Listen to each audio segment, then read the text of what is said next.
Hello students, welcome to the PNT coaching classes learn easily and smartly. तो आज हम पढ़ने वाले एक क्वेश्चन जिसमें बोला गया है will current flow more easily through a thick wire और thin wire of the same material when connected to the same source and why.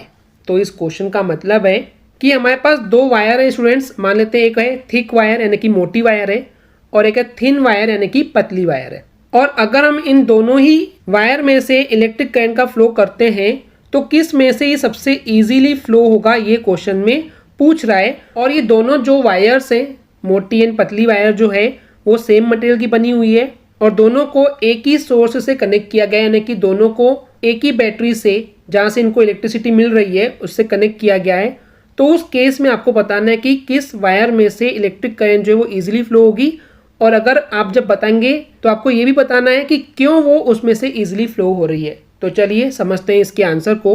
तो बहुत ही कॉमन सी बात है स्टूडेंट्स, आप इसको एक रास्ते से कंपेयर कर सकते हैं कि एक रास्ता बहुत ज़्यादा चौड़ा है और एक रास्ता बहुत पतला है, तो किस में से लोग आना जाना इजीली कर सकते हैं। Answer is very much simple कि जो रास्ता चौड़ा है, ज़्यादा चौड़ा है, उसमें से लोग जो है वो ईजिली आना जाना कर सकते हैं। ट्रैफिक वहाँ पे जमा नहीं होगा, ब्लॉक नहीं होगा।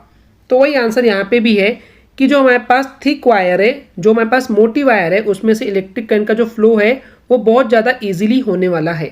अब बात आती है ऐसा क्यों।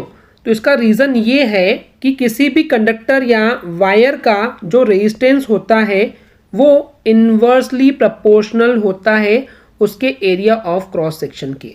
तो अब बात आती है कि ये सब क्या है, थोड़े से वर्ड्स हमको क्लियर नहीं हुए, तो चलिए मैं आपको इन डिटेल में थोड़ा समझाता हूँ। तो स्टूडेंट्स, पिछले वीडियोस में हमने पढ़ के आए हुए हैं कि किसी भी कंडक्टर या वायर के रेजिस्टेंस को कौन कौन से ऐसे फैक्टर्स हैं जो कि अफेक्ट करते हैं, जिनसे उनको फ़र्क पड़ता है।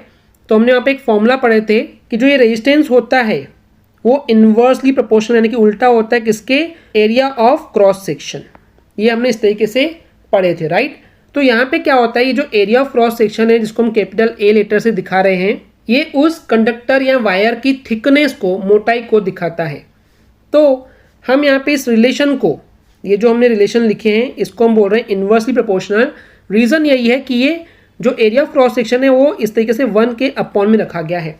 तो हमने आपको बताया था जब भी कोई चीज़ 1 के अपॉन में होती है और यहाँ पे जो साइन होता है डायरेक्टली प्रोपोर्शनल होता है, लेकिन अगर इधर क्योंकि 1 अपॉन है तो इसलिए हम इसको बोलते हैं इन्वर्सली प्रोपोर्शनल।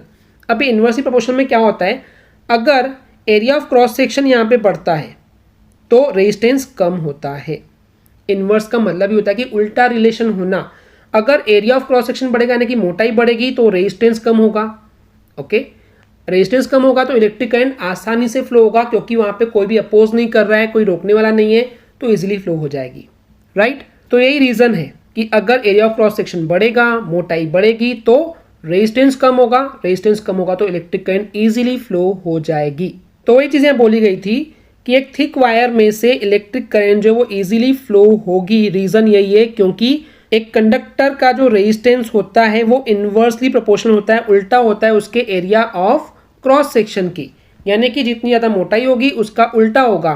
मोटाई ज़्यादा है तो रेजिस्टेंस कम होगा, रेजिस्टेंस कम होगा इसका मतलब क्या होगा कि इलेक्ट्रिक करंट इजीली फ्लो हो जाएगी। वही आगे यहाँ लिखा हुआ है कि जो थिकर वायर है, जो मोटी वायर है, उसमें रेजिस्टेंस कम होगा एंड रेजिस्टेंस कम होने की वजह से उसमें से इजीली इलेक्ट्रिक करंट का फ्लो हो जाएगा। ओके स्टूडेंट्स, क्लियर है। आई होप स्टूडेंट्स आपको क्लियर हो गया होगा। अगर आपको हमारी वीडियो से कुछ भी सीखने मिला या नॉलेज मिला तो प्लीज़ हमारे चैनल को सब्सक्राइब कीजिए एंड वीडियो को लाइक ज़रूर करें। आज के लिए इतना ही, थैंक यू।